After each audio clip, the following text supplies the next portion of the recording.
And then the medical examiner's office always lie and try to say that the victim had drugs in his or her system. They always lie. They lied in Anthony Anderson's case. Said Anthony Anderson had drugs in his system. They lied in my brother's case. I know damn well my brother Tyrone West, he didn't even never use drugs. For them to lie and say that my brother had drugs, I want to smack the crap out of one of them. Real hard. It's just sad and sickening. But they lie and they make it seem like everybody that get murdered by the police is a drug addict, thug, that deserve what they got coming. That's what they do. And that's why they try to lie. And then they even try to, with George case, sorry to be flipping back and forth, but in George case, they said, they kept trying to make the witness change what he said. Because they kept on saying, oh, he looked like he was, explain. He said, no, that man was fine. He got her, I ain't never, don't take my word. CNN tried that crap with him. They will try to twist your words. But they did the same exact thing. They did the same exact thing. But I just want to let y'all know, the medical examiner's office work with these killer cops. Y'all see that police van right there? The killers right there? The biggest gang in America in the van there. Bro, you wonder there, I'm talking about you. Yes, I am. So they work, they're complicit. That's why they right here. They're complicit with these killers.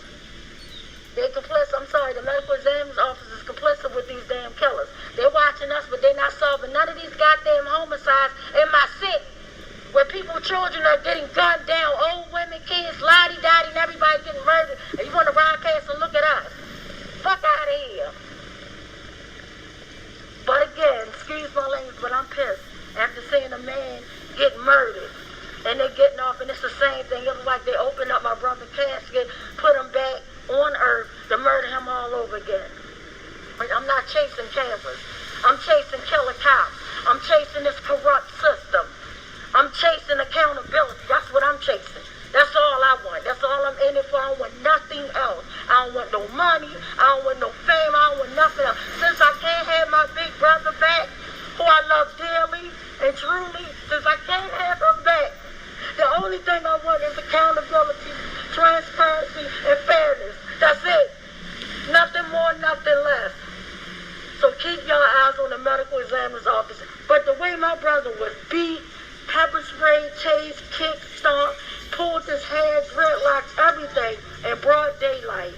And then on top of that, you let a 315-pound man, David Lewis, while my brother's hog-tied, gasped in his last bit of air, praying that somebody just lift him up, turn him over, and get him medical treatment. They let David Lewis from Morgan State University come there and finish my brother off by placing his boot, steel-toe boot, let's be crystal clear, steel-toe boot on my brother's freaking neck.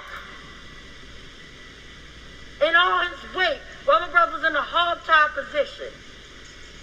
They treat animals better than they treat black men, women, and children. Let's be clear.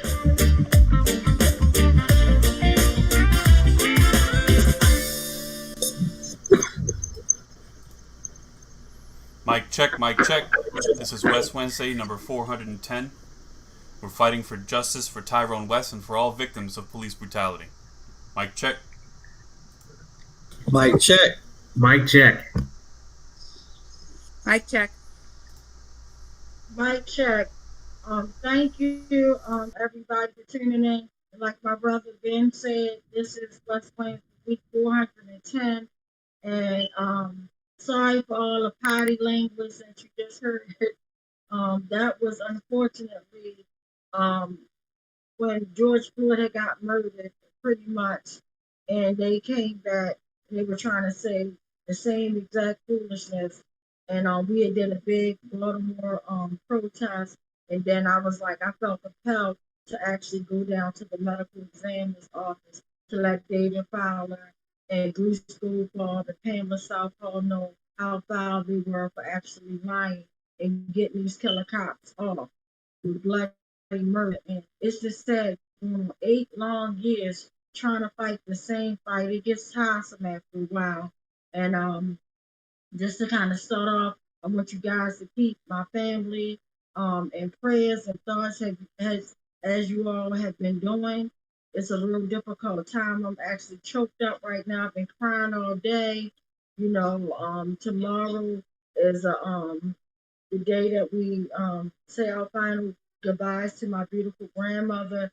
This is a real hard time for my family, so it's a real sad time. So please just keep us in thoughts and prayer and things like that. But this is just saying it makes me really feel some type of way about this fight because coming into this fight when my brother first was murdered and that knocked my family completely off our feet. We were standing there scratching our heads. We had more questions than answers. It literally took them 154 days to give my family a partial autopsy report that was pretty much done the very next day because they already knew that they were going to lie. They already knew what the autopsy report was going to say, and it was said that we had to actually bribe my brother without his death certificate. Like literally, because they was playing so many games and trying to wait all that time for the cause of death. We literally buried my brother without a death certificate. And that crushed me because I'm like,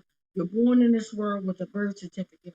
Shame if you have to leave this world with a without a death certificate. And that's just who. But right now, I felt like it was important to play that video because we have to hold the medical examiner's office. We have to hold them accountable because at the end of the day, had they not lied and said my brother died of some foolishness, instead of saying that he was murdered, instead of being transparent and telling the truth, we all saw and we all know what happened to George Floyd when he had that killer maniac, all that pressure on his neck and all this stuff when he knelt on him. That's exactly what David Lewis from Morgan State University, that's what this animal did to my brother. And then the saddest part, it didn't even start there. We had Killer Ruiz.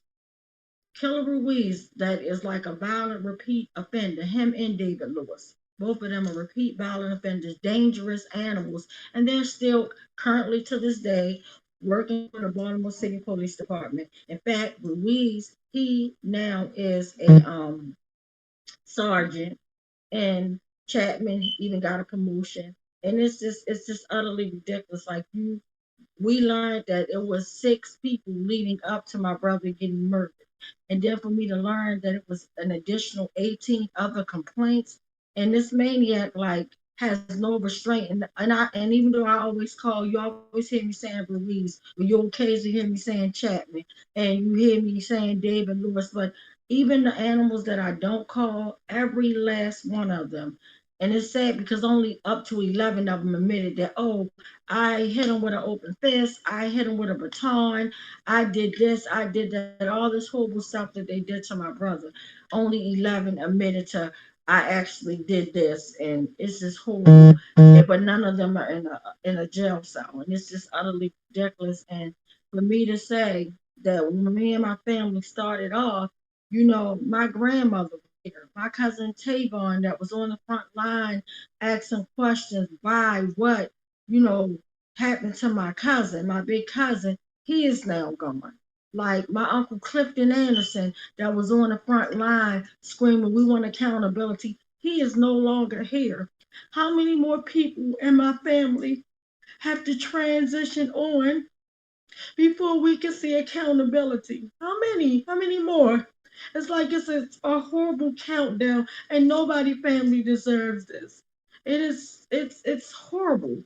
It's horrible. And the fact that as brutal as his execution was, the cover up is far worse. Because if you think about the crucial role that the medical examiner's office did, David Fowler, and we've been screaming this for years. Nobody listening to us. We were screaming for years that someone broke into my brother's home and did all time. And they were looking at my family like we were nuts. Like we were sure enough straight nuts out of the psycho ward.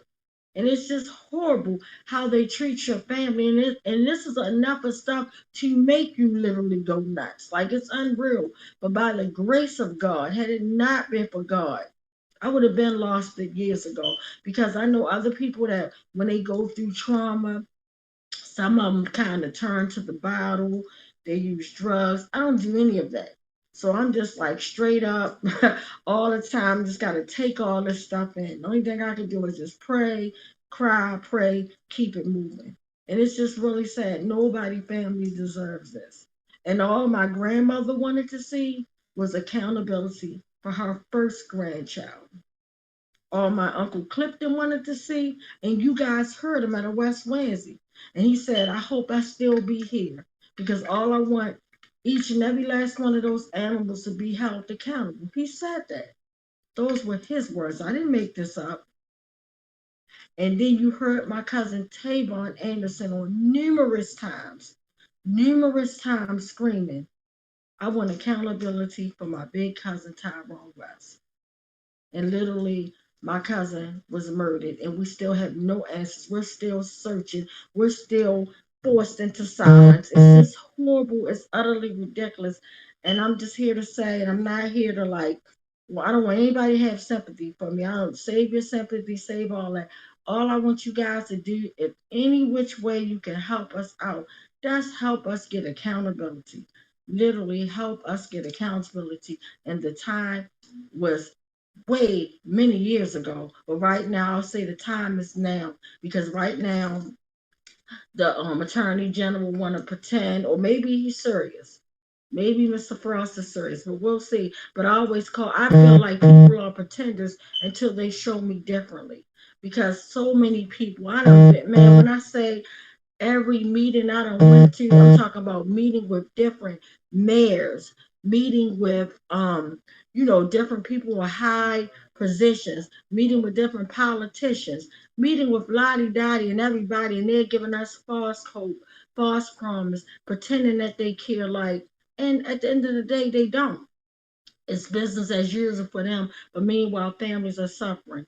And right now, speaking of suffering from pain and loss, and it's real, I want to give a big shout out to one of my good friends. His name is Willie. His name is Willie.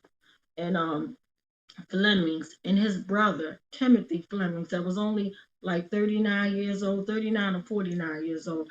I might be wrong about the age, and I apologize in advance. But he was a young man.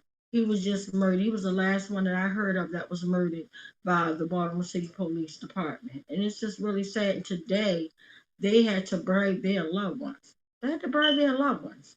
So I'm just like reliving that type of pain and trauma that me and my family had to go through. You're still searching for answers, wondering what the hell happened, why did it happen, and nobody's telling you nothing. And meanwhile, what they'll do is they'll play this game to make it seem like your loved one got what they deserve. That's how heartless they are. They wouldn't give a damn because you know what? It's not them, it's not their loved one.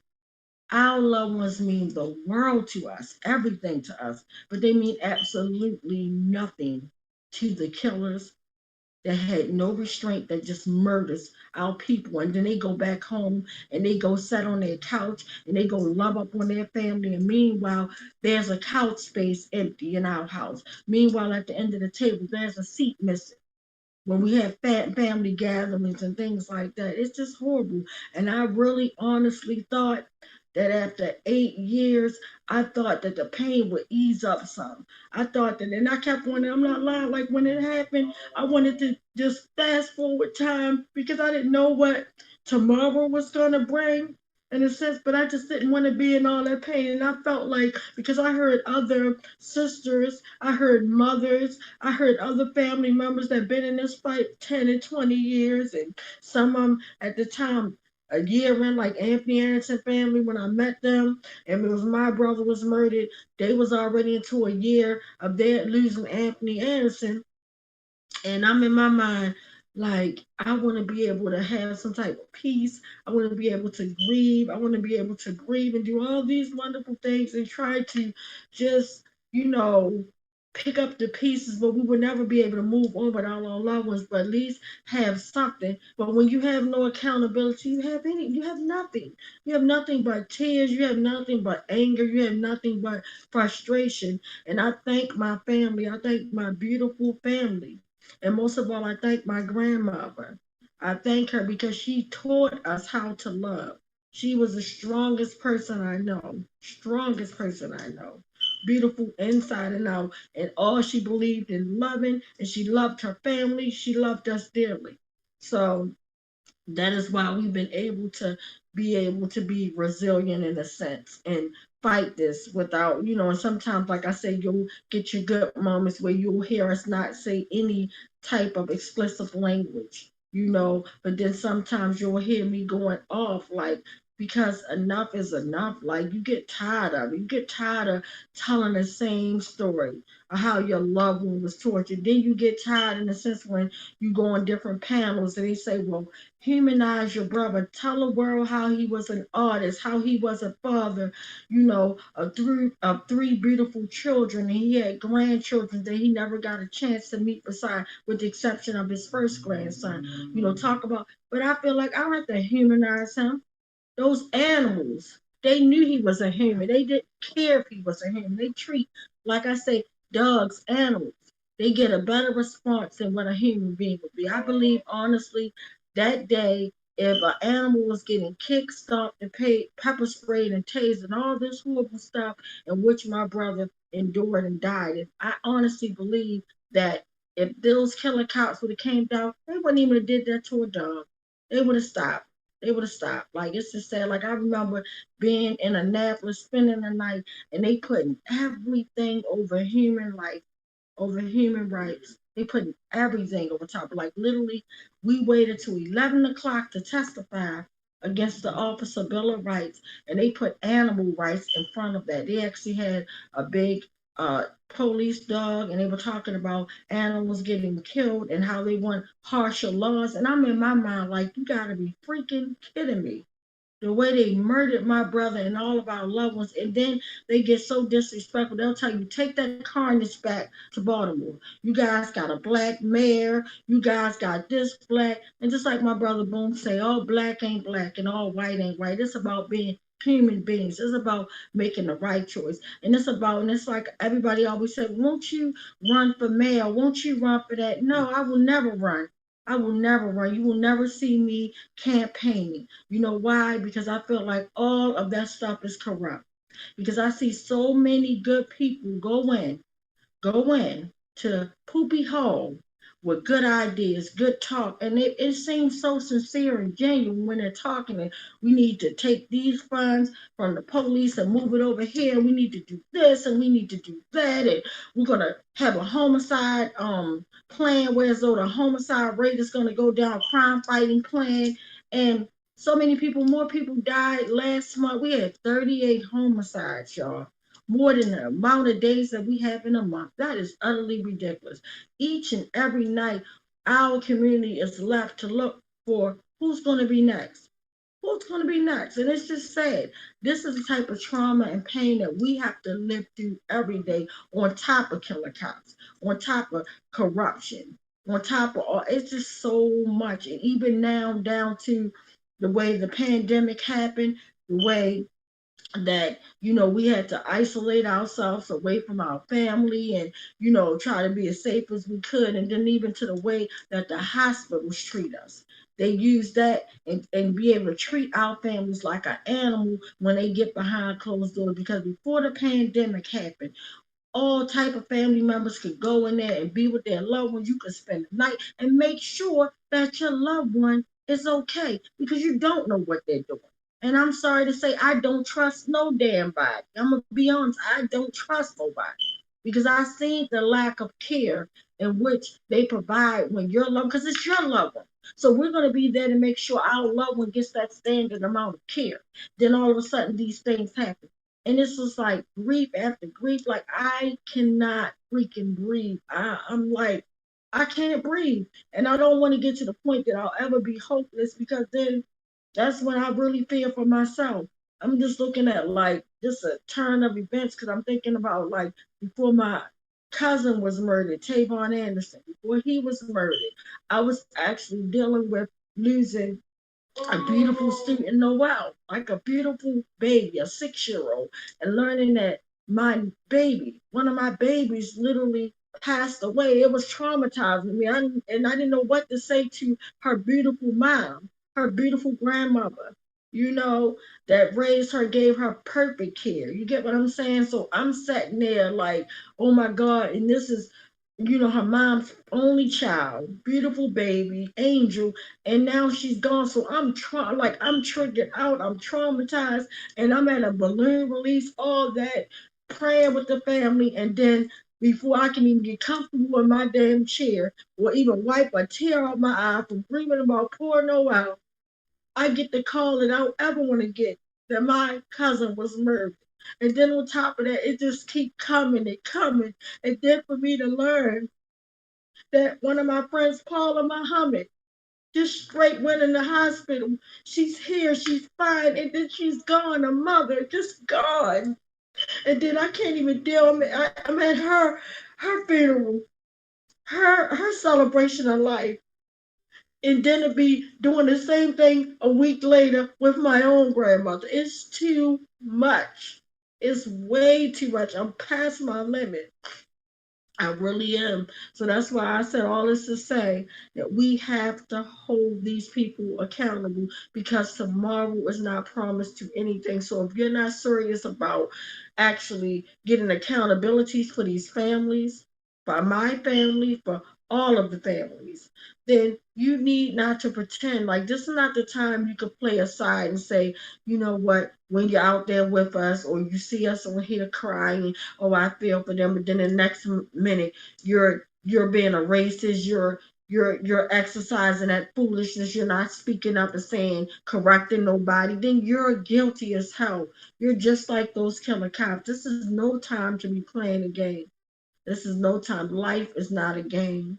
Life is not a game. So I'm just asking anybody and people, even though they don't have to like go through what I'm going through personally with just losing loved ones, losing friends and things like that, but you can emotionally go through other traumas of maybe losing your job or losing a spouse or even an animal or whatever.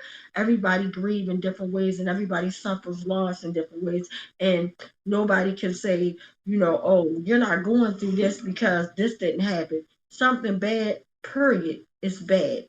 And we just need to be there for each other. We need to love upon each other. We need to not act like this space that God blessed us with, if you believe in God or however you think we got here, we need not take this space. We need not take the air in our lungs. We need not take that like lightly. We need to take it serious because anything can change. Like literally, I had a friend and I'm still praying for him. But God is so good. Like he always like went through so much of stuff, and literally he got into a horrible car accident. He was a tow truck driver, and now it left him like still in the hospital type thing, and still trying to regain his strength and things like that. So you never know what may change. You never, just like you're living today and everything is good and you're worrying about petty stuff, it could change just like that. And then I'm looking at the fight that Keith Davis Jr. right now is enduring. It's like soon as he get close to the door, they always come out with something else. I never see the point. I had to just take my mind off because I'm like, at first I felt like, oh my God, thank God. And I still feel like, thank God he's going to get a new trial, things like that. But then now they making up other stuff. How dare you put Kelly and those beautiful children through this? How dare you put a human being like Keith and you know that he's not guilty of anything and you're trying to pull anything, you throwing any and everything at this man just so he won't get his freedom.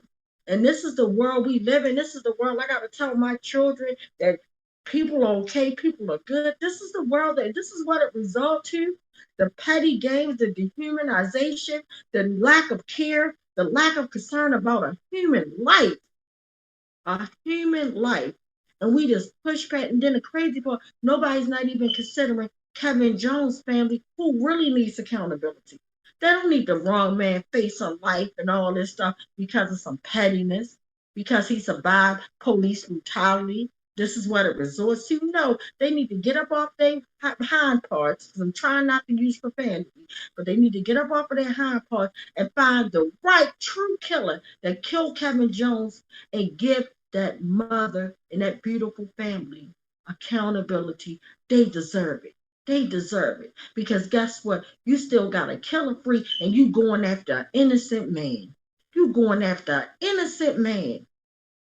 with no remorse. You're going after innocent man, but yet killer cops that murdered Freddie Gray, walking the beat, killer cops that murdered my brother walking the beat. Why can't we get that same energy?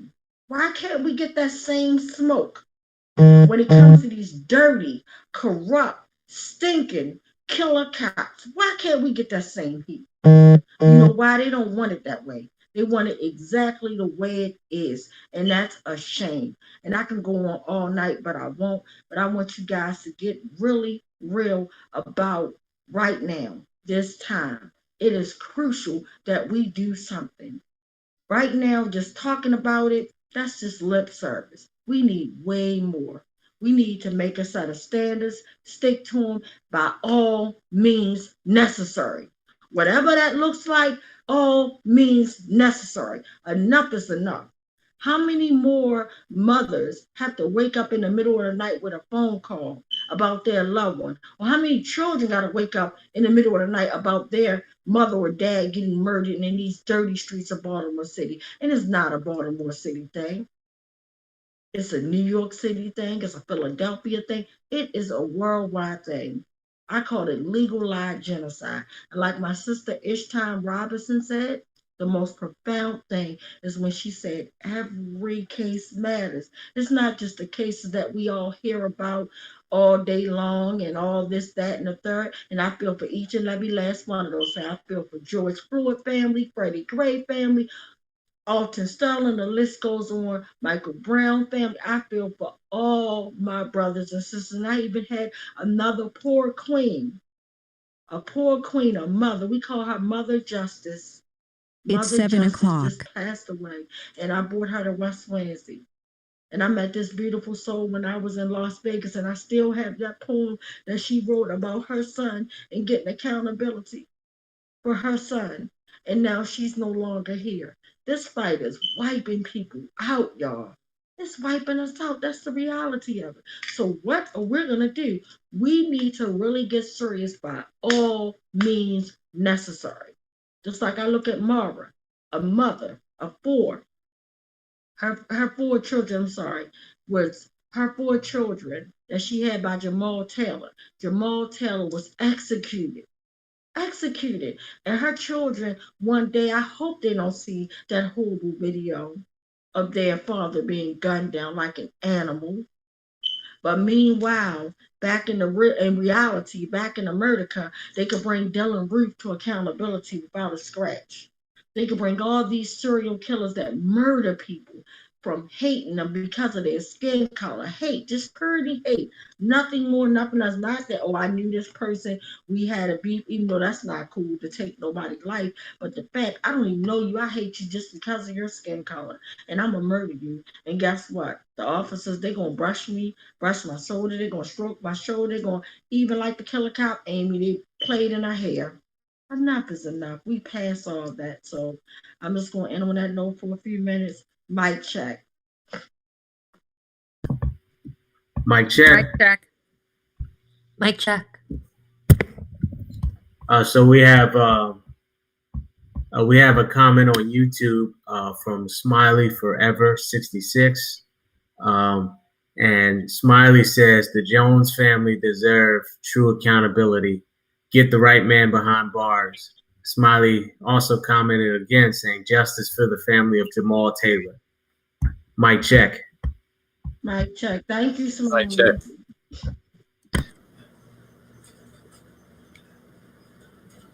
And thank you so much, my friends, for each and every week. And thank you each and every last one of the West Coalition members. I love you guys. You guys are family. Thank you, because I know y'all could be any which way. Like, everybody always has stuff to do every day. Like, whether it's a Wednesday, a Sunday, a Monday, or Tuesday. But you guys always make the time to be right here or either in the streets. And, just here for West Wednesday for all these weeks, y'all. If it's tiresome to me, I can imagine how y'all feel.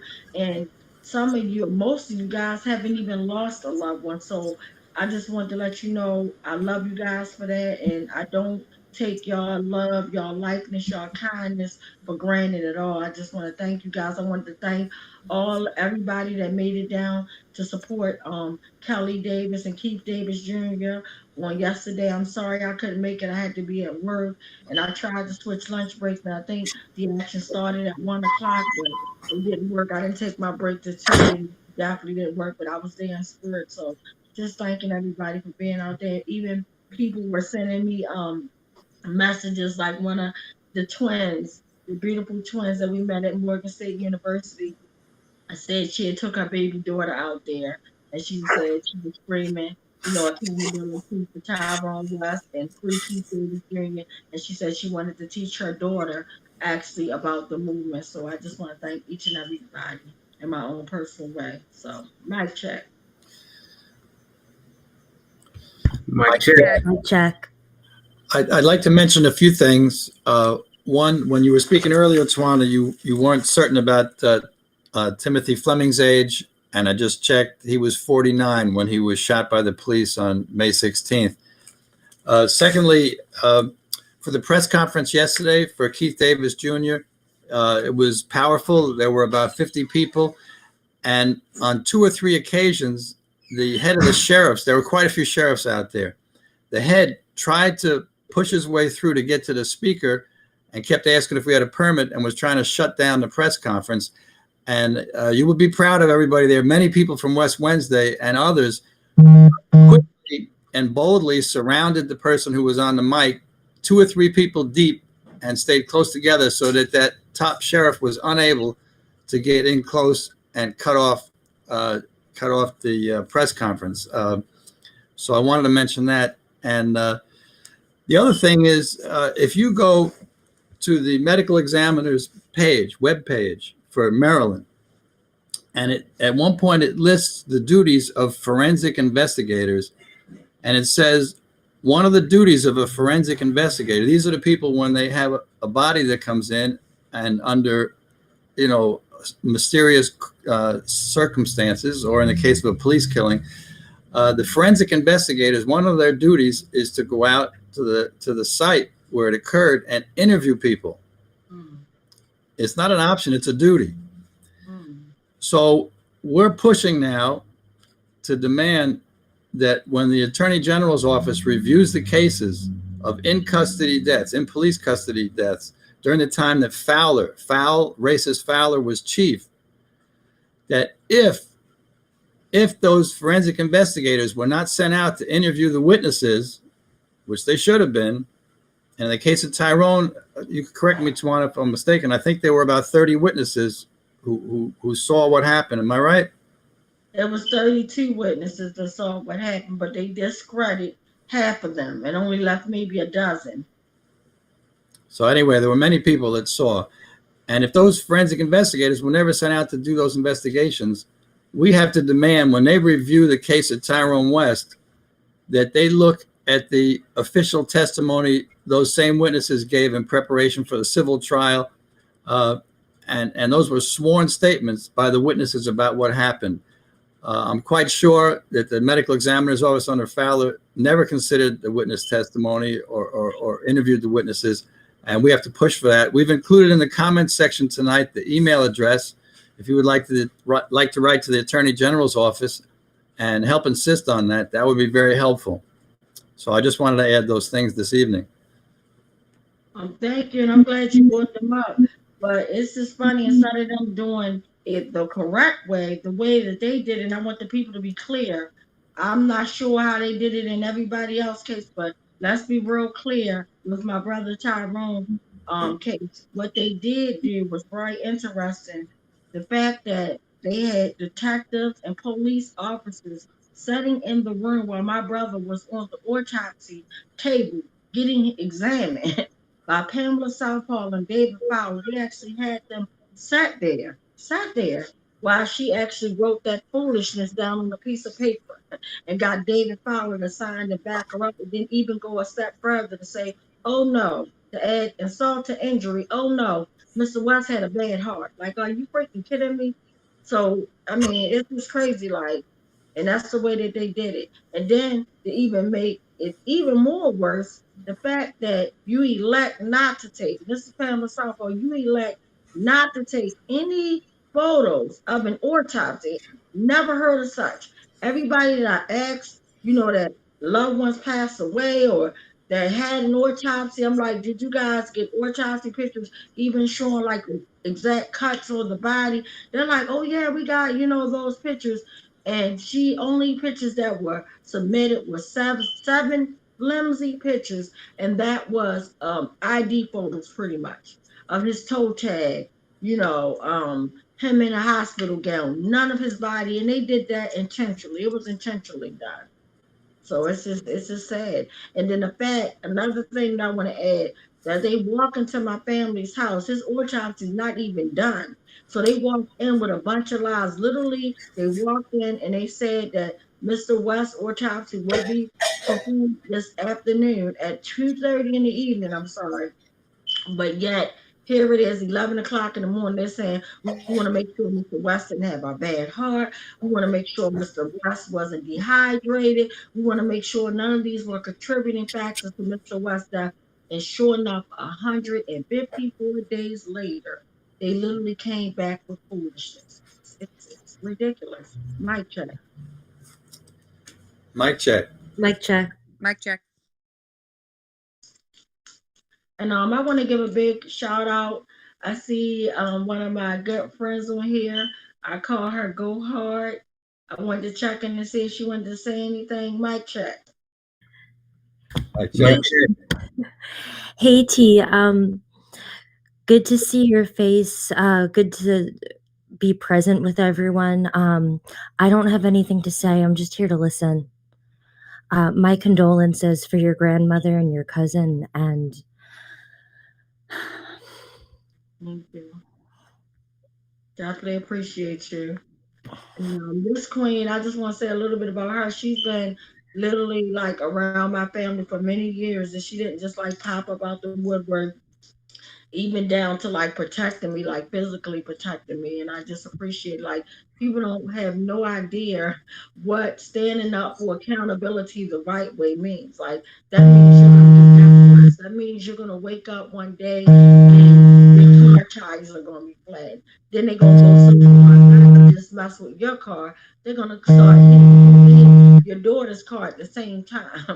Same tire type of situation. Like, I mean, then it goes to so far as to, when Abdul Salam won his trial, and we're all down there, celebrating, saying, and it's sad because even in Abdul Salam trial, we could not tell, even though it was a civil case, the jurors were basically unaware of the brutal record of Ruiz and Chapman. We couldn't even mention that he killed my brother literally 17 days after he assaulted Abdul Salam. We couldn't tell him about Darrell Harris, who was almost killed by Ruiz and Chapman 24 hours before my brother. So to go in there, and I had to sit and just digest all this foolishness, but for them to come to the conclusion of their own that they were guilty as hell, I'm like, and it's just sad that they won't give you criminal charges, but they'll try to throw a couple bucks at you. This is a poopy city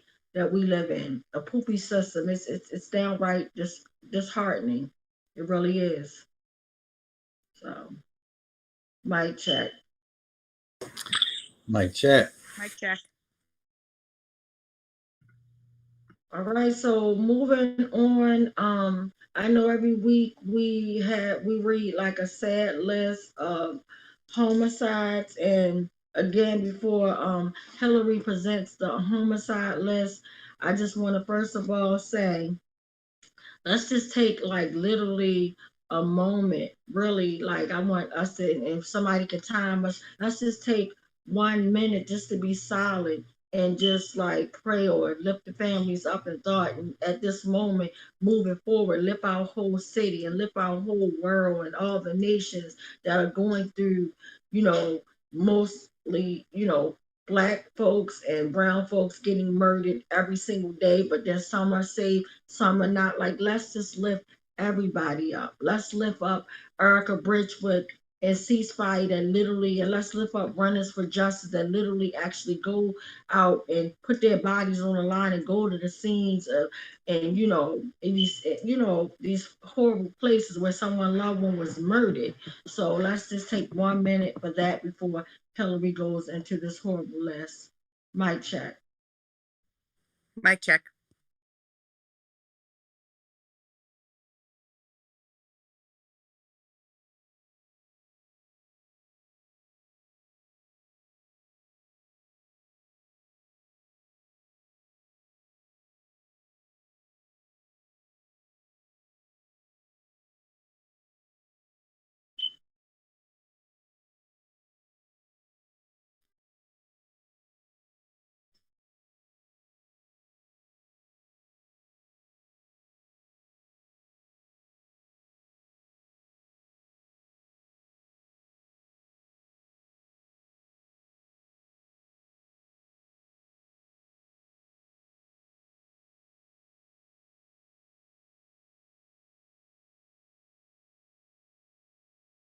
Thank y'all so much. And Hillary, we're ready for that sad, horrible list. And Okay. sorry that you have to read it this week. And I apologize that Brian have to read it week after week. And my heart just goes out to everybody, family.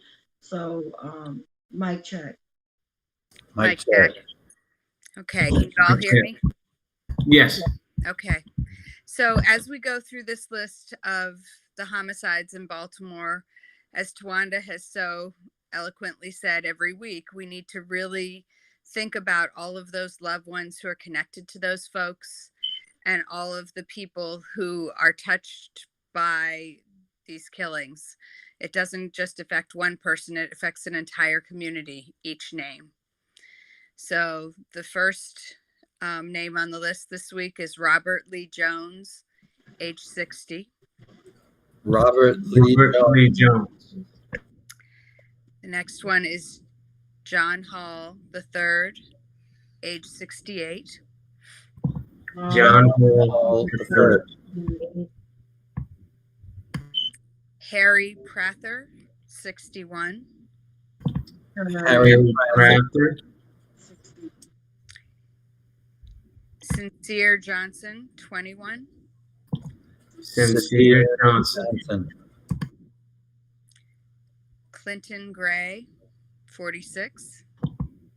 Clinton Gray. Eric Wilson, 41. Eric Wilson. 41. Dana Ross, 39. Dana Ross. Julius Dunbar III, age 22. Julius Dunbar III. Teron Jackson, age 26. Teron Jackson. Isaiah Willis, age 20. Isaiah Willis. And then there were 2 unnamed victims so far on May 31st. We're all thinking about their families and thinking about all of the lives that they touched. Thank you. And thank you so much, Hillary. And I just wanted to say, like, for each and every last name that was read, even the 2 that we don't know yet, again, my heart was out. But I was just listening as you were starting off with the list, and it seemed like the 2 that were like 60 years and old, like 60, 61, 68, like really, like you lived all that time just to be murdered. And even somebody 21 to somebody 39 to the, like, that's horrible. Like, some of them lives are just beginning, some of them are like still young but getting up there and should be at retirement age and kind of having their foot up and just gone. Like, that's disgusting. Mic check. Mic check. Mic check. Mic check. And also, we always read another horrible list of police brutality. But again, even though we read 2 separate lists, these are lives. And at the end of the day, it's all connected. And I call it the highway of hell. It's called the highway of hell. No matter which way you go, whether it's community violence, whether you're dealing with homelessness, low poverty, you know, all that. It's all connected, and it's just really sad. So my heart goes out, and as we hear, if Uncle Bill has a list today, let's keep in mind these are somebody's family members, and these are the stories that you won't hear on the news. And even when Hillary was reading the homicide and you know the list, you know, when they're talking about the bodies and numbers, all they're looking at us as being a statistic. They're not humanizing the family members because it wasn't their loved one. You know, somebody, uncle, cousin, friend, father was here, you know, and then now they're gone. So just keep that in mind. And so so Uncle Bill, first of all, let me ask you, do you have a list this week? Yes, I do. All right, so before we go into that list, let's just take another minute, guys, to kind of breathe and take this all in because I know it could be a lot. I know it can be traumatizing. It's really sad. Like we're not reading a graduation list, you know, where somebody's being promoted or you know somebody just got married. We're not reading a happy list. And I would tell my students the happy and the sad list. We're reading the sad list, guys, and it's really sad. So let's take a moment a minute. I'm sorry to actually think about.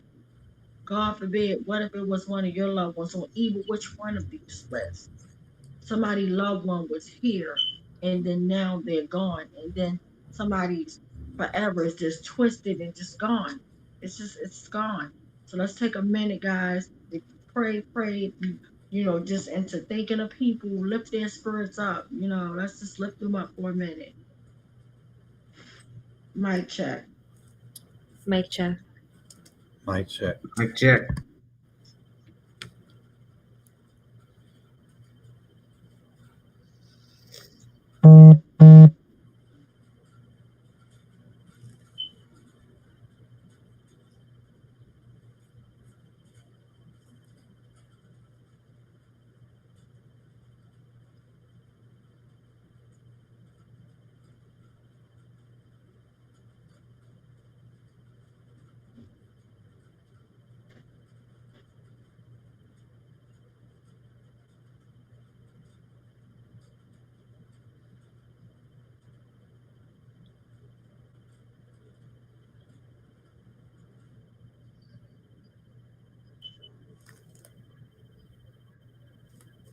All right, thank you. Mic check. You can go ahead, Uncle Bill.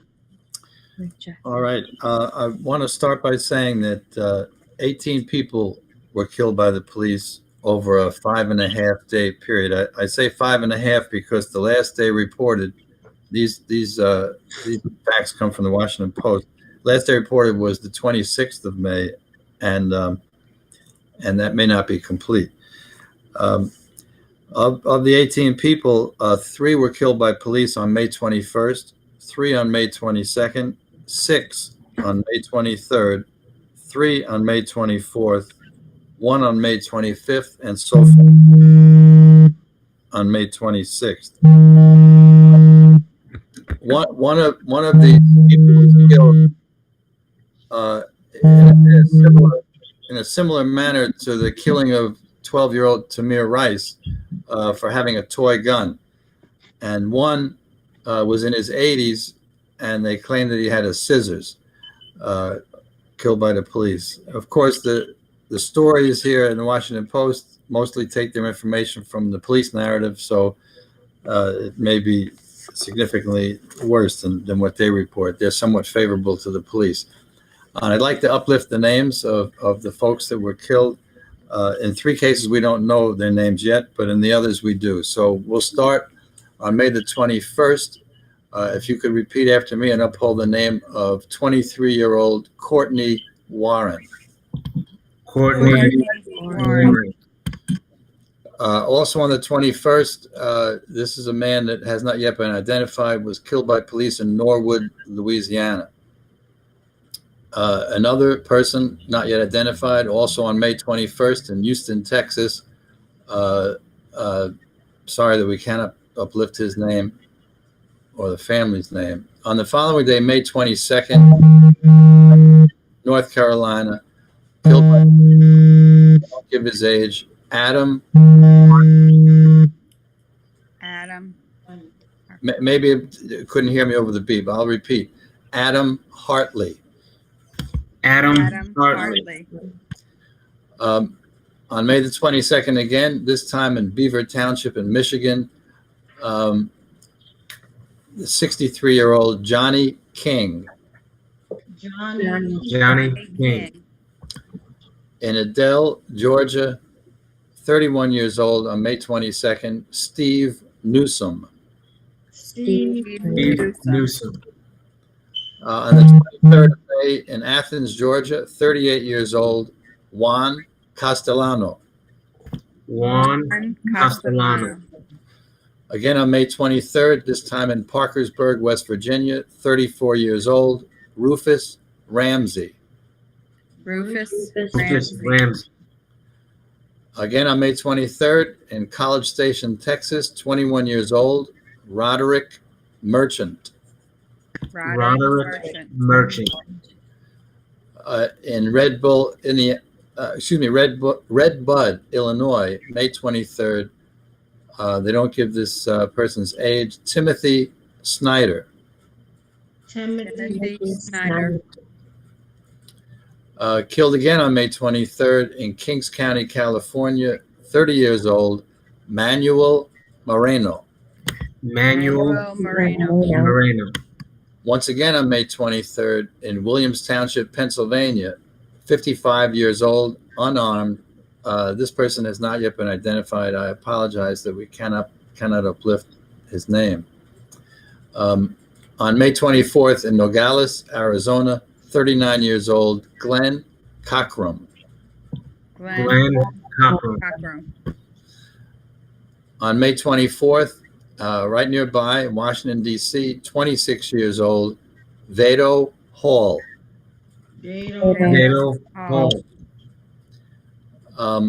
May 24th in Villa Park, Illinois, 25 years old. This is the man who was shot with a toy weapon, Haven Bailey. Haven Bailey. Next on May 25th in Lenexa, Kansas, 34 years old, Darren Chandler. Darren Chandler. On the 26th in Columbia, Missouri, 38 years old, James Sears. James Sears. In Santan Valley, Arizona, 80 years old and armed, they say, with a scissors, Efren Gomez. Efren Gomez. And this completes the list of stolen lives that we're reporting on today. Keep in mind, this was only over a 5.5 day period, and the police took all these lives. What a messed up system we're living under. Mic check. Mike check. Mike check. And again, my heart goes out to each and every last one of those families. That is disgusting. And each and every last case like really broke my heart. But to actually hear about an 80-year-old with a pair of damn scissors, like, are you freaking kidding me? This is the craziness. This is the foolishness. Like, are you? And then the media knows exactly what they're doing. Because why even put that BS in there? A pair of scissors. You might as well say they had a pair of panties in their goddamn hand. That's utterly ridiculous. Like, that just threw me. 80 years old, literally, with a pair of damn, like, you got to be kidding me. Like, that just really, especially just like losing my grandmother. And thank God I didn't lose her in no horrible way. But to hear 80 years old, a damn, and all you can say is a pair of scissors, like, are you freaking kidding me? That is like, oh my goodness. So we don't see that it's a serious problem. Like, this is nothing that's just like, oh, we got to know what exactly is going on. And what's going on is, it seems like to me, they're fulfilling their duties, and that's to wipe us the hell out. I don't care what you're saying. I'm not saying each and every last officer says, okay, I want to kill somebody, but it's a part of the goddamn plan. You got to remember the history of police. They were slave catchers, and I feel like it's just sad, and it's just disgusting. I feel sorry for the one or two good the one or two ones that's caught up, because I ain't gonna say good, because there's no way in hell like you could see all that's going on and you could be a part of that. I'd rather flip some goddamn burger some damn where. Like that is just sad. It's just like it's horrible. It's disgusting. And that made me just really think about when Kevin Cooper was executed, a teenage baby, and all they could say was, "Oh, he had a broomstick in his hand." Like, get out of here with the foolishness. A broom? Are you freaking kidding me? Like, you got to be kidding me. And then they get away, and that's those little contact clues that get them all. A broom, a pair of scissors, a baby bottle, a cell phone. Like, get out of here. Like, enough is enough. And whoever don't think that something's wrong with this damn system, wait till it hits you. Wait till it hits you if it ever do. Because guess what? It's coming. Because after they finish with us, they got to fulfill their sick need. It is definitely coming. I hate to say it, but it is, until we do something, it is coming. It's coming. It's truly coming. It's truly coming. So that's one thing for certain. It's when it's going to happen. It's not where they got their mindset that they can go out and within 5 days literally execute all these people, right? If you're like, come on now, they're not going to just do that and like risk their freedom. They doing it because they know they're going to get away with it. So hopefully you won't be on this list. If you don't clean this stuff up yet, somebody's going to be on this list. And it's just sad and disgusting. And Marcel, I'm going to check in with you, Marcellus. Did anybody make any comments or questions? I'm looking. No comments no other comments so far. Okay. All right. So I want to ask anybody on the panel, do y'all have any upcoming events or anything that y'all want to discuss before we kind of wrap it up?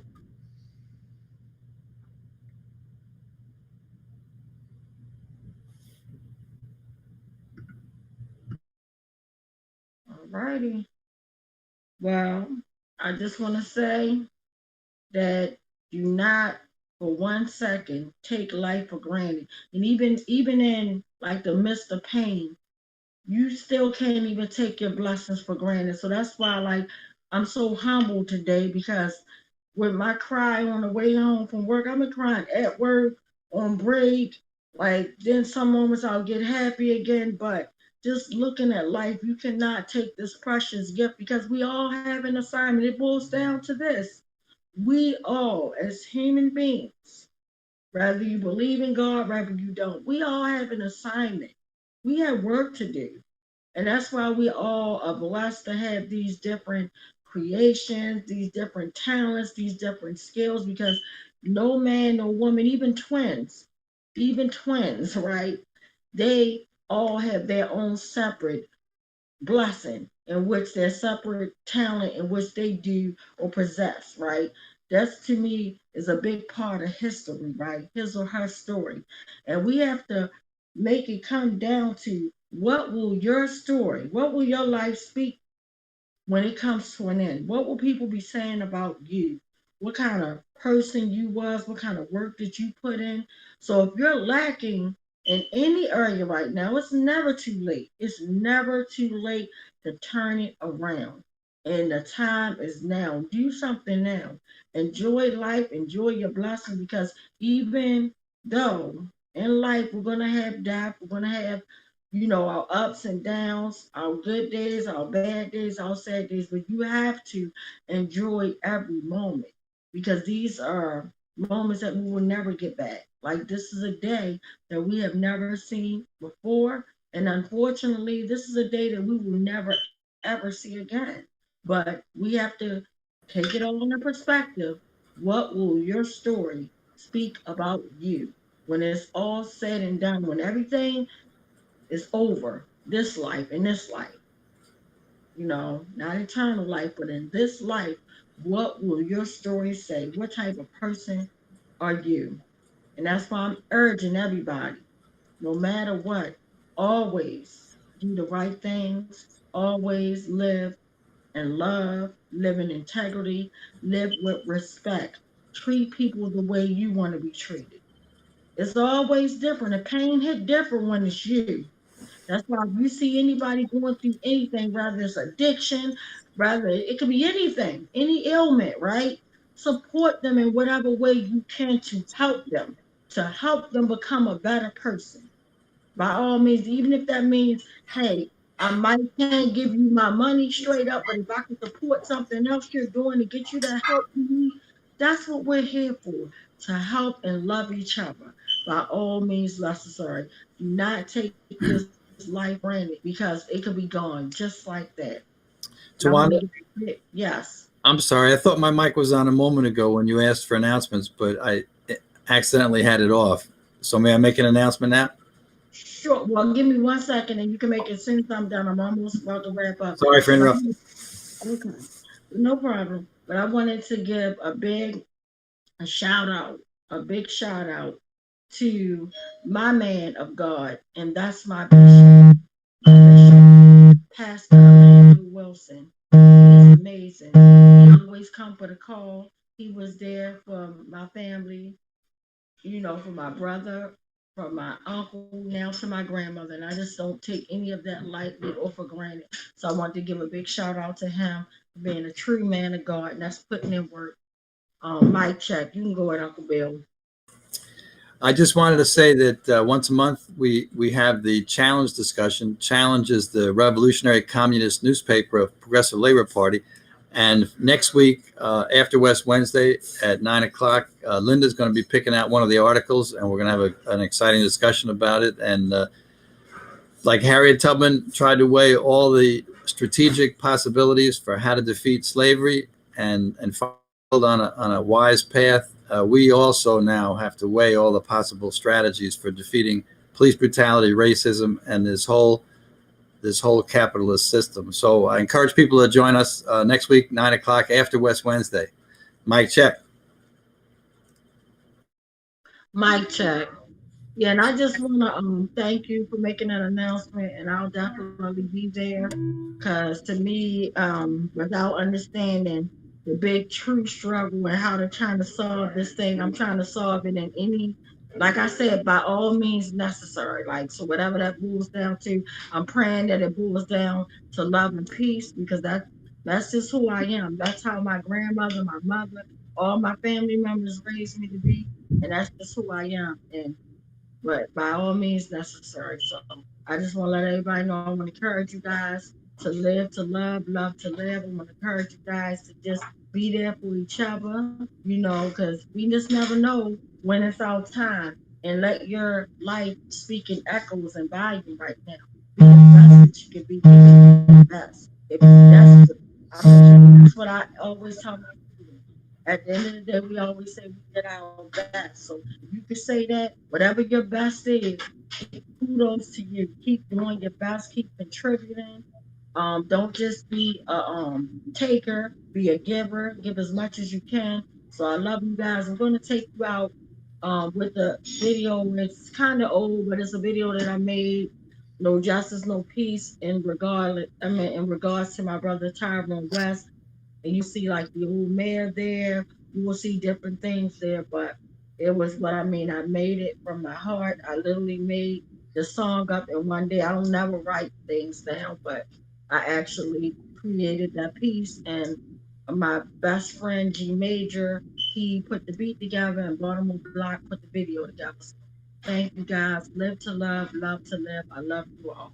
See you guys next week, and keep our family. Please keep our family in prayer and thought because we truly going to be.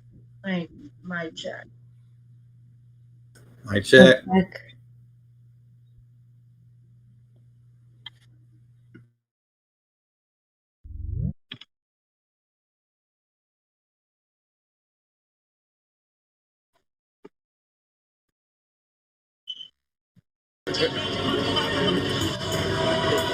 This goes out to my brother, Tyrone West. We've been fighting for justice for 2 years. It goes out for all the victims of police brutality. Eric Gardner, Freddie Gray, the list goes on. I'm going to rock this out for my big brother. Since July the 18th, my whole life has changed, and nothing in my world will ever be the same. If those murderous killers knew what they did, they would have let us find orders and churchmen live. Knowledge and all the soul, running on man, gave me the courage to put this mic in my hand.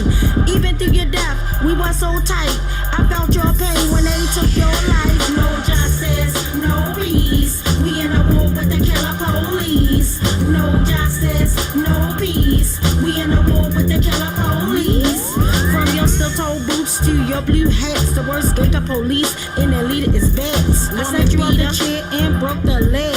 You look like Freddy Krueger and your name is Greg.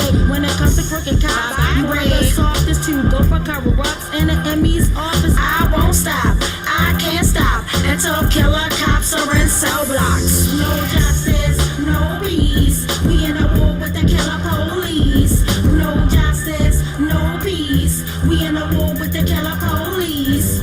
Stephanie Rollins Blake, I won't dare call you mad. You don't give a damn about the community or show that you care. With your fake smile, you a cover-up girl. You don't give a damn about nothing unless it's in your world. I won't stop, I can't stop until killer cops are in cell blocks. I won't stop, I can't stop until killer cops are in cell blocks. Your favorite song was and you don't even know it. Your whole life made a movement and the world starting to show it, cause you was a no-limit soldier.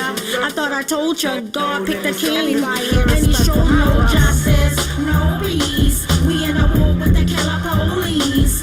No justice, no peace. We in a war with the killer police. That's my life. We'll never be the same. I promise put a lot of laws up under your name to put an end to police brutality. Stop the stereotypes so I drive in black in society. I won't stop, I can't stop until killer cops are in cell blocks. I won't stop, I can't stop until killer cops are in cell blocks. No justice, no peace. We in the war with the killer police. No justice, no peace. We in the war with the killer police. I won't stop, I can't stop until killer cops are in cell blocks. I won't stop, I can't stop until killer cops are in cell blocks. Hashtag Tyrone West, YouTube, Baltimore Block. And these killer cops belong in cell blocks. Horace, Omar, Bernes, Ruiz, Nicholas Davis Chapman, Matthew Coffey, Alex Hagatha, Eric Hilton, Danielle, Angela Lewis, Derek Beasley, Latrice Nicoline, David Lewis. Y'all some animals. Y'all brutally murdered the wrong man, but y'all going down. I can't stop. I can't stop. I won't stop until all y'all